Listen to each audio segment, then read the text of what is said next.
Just like having a hay bale in the back of your pickup truck and a gun in your gun rack in your pickup truck doesn't make you a cowboy or an Indian. Wearing a uniform doesn't make you courageous. Courage comes from our heart, in the heart of every man and woman that has it, not from their uniform, not from the words that they call themselves, not from their rank or their privilege. Courage is the gold that makes a man or a woman. And it troubles me that so much is being made of symbols that are empty, whether it's uniforms or the title of being a veteran, or just the opposite, criticizing somebody because they're a different colored skin, or a different uniform, or a different religion. It's no good. So I've decided to talk for a few minutes about the heroes among us that I'm certain of. And that would be the smoke jumpers that work for the CIA. After this Mann Gulch disaster happened in August of 1949, within 2 years, actually about a year, the Central Intelligence Agency got to be formed to replace the Office of Strategic Services, or OSS, that had been active as our main intelligence service during the World War II. CIA right away was having to produce results during the Korean War. And they sent out 2 people to be trained in Missoula to be what they called parachute dispatch officers.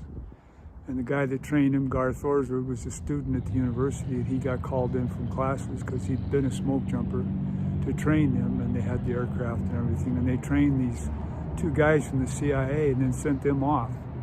When the CIA got wind of the capabilities that were in Missoula with the smoke jumpers, they came in the spring of 1951, and they, as my old high school football coach, Joe McDonald, who became the president of the Sailors Kootenai College, he was a new man. He was brand new to the smoke jumpers at 9 Mile. And because he'd gotten there late, almost late, he stayed with the old timers in the they called the old man's barracks. And he told me how he watched these guys go in, talk to the CIA recruiter, and come back one at a time, pack their stuff, not say a word, and they just left. So 10 of them went for the Korean War, one in a group of 7, one in a group of 3.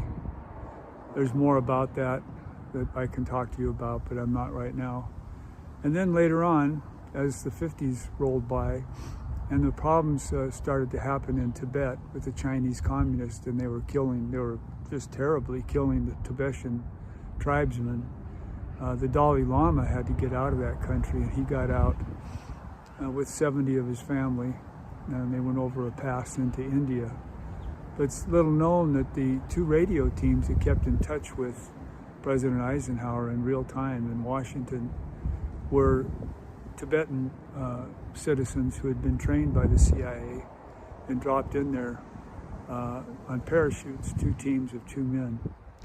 And then later on, when the Dalai Lama was waiting because the money in Tibet was no good anymore with the Chinese crawling all over the place, they waited for a yellow parachute, and it came with rupees. And then they were told that that Nehru, the head of India, was willing to accept their presence, and they went over into India, and we now have the Dalai Lama among us. That was a very low-key operation, but it grew over time, and a lot of more smoke jumpers got involved in dropping Tibetan Rangers into the high Himalayas, and several were here. I've talked to 3 who did that, of about 7 that are listed in a letter in the Air America archives down in Dallas. But anyhow, they had a painting made of what their effort was, and it's on display in the secret art gallery at Langley Base in the CIA's headquarters in Virginia. It's called Kampa Airlift into Tibet, and it shows a C-130 aircraft with the back door down, flying at 32,000 feet up in the high Himalayas. dropping 16 Tibetan Rangers with all their equipment and weapons, with combat lanterns in the door.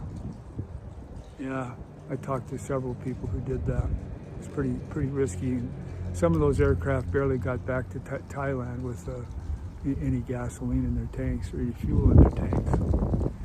That was done by people from Montana and Idaho who really had the courage and the skill, and that's the important thing. They had the skill that was needed, and that's going to be something I'm going to pursue here with this radio program, is how we can learn skills and then use those skills to get ourselves to higher levels of skills or higher level of learning. You know, there's lots of ways to learn, you know, experience, training, you know, academia, but the money's short now and we need to do that. I was fortunate to use smoke jumping as a skill to make some money to go to graduate school, and I know a lot of the others were doing the same thing. So it kind of fits what I'm after, and that's talking about what we can do with the current generation to get them the resources they need. And being skilled is not a bad thing. Being skilled is a good thing. So what happened then is when the Bay of Pigs came up with President Kennedy, some smoke jumpers were down in Retalhuleu, Guatemala, and they were training Cubans. And they were training members of the Guatemalan army. Probably kind of a deal the CIA had with them to use that base at Retalhuleu. And then just before the Bay of Pigs happened, they were moved over to Laos. And we're doing the same thing over in Laos, only they were doing it in support. This is in the early 60s, in support of the war in Vietnam.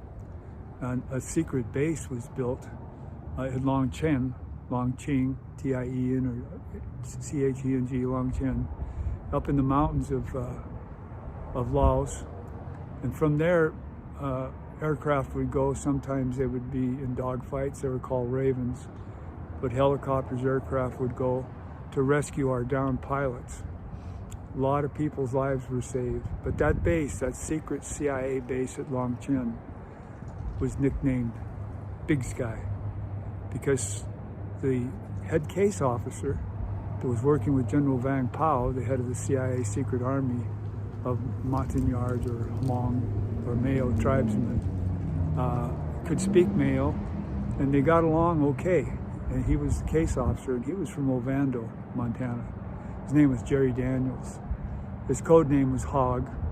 And later on, when all of it was over and the smoke had cleared, the Hmong people that had made it back to this country after that war to escape being killed by the Pathet Lao communists, they would tell their social worker, a woman named Morrison, who wrote a book called The Sky is Falling, and that's when it started coming out. The Hmong started talking about these guys.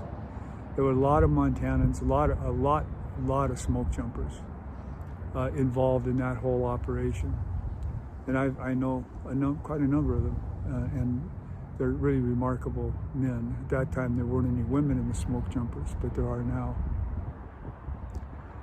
So, The Sky is Falling is a good book. Another good book is a book written about Jerry Daniels himself, called Hog's Exit. You know, how he died. He died mysteriously in Bangkok. He was doing his best to get those refugees back, those Hmong refugees back to this country.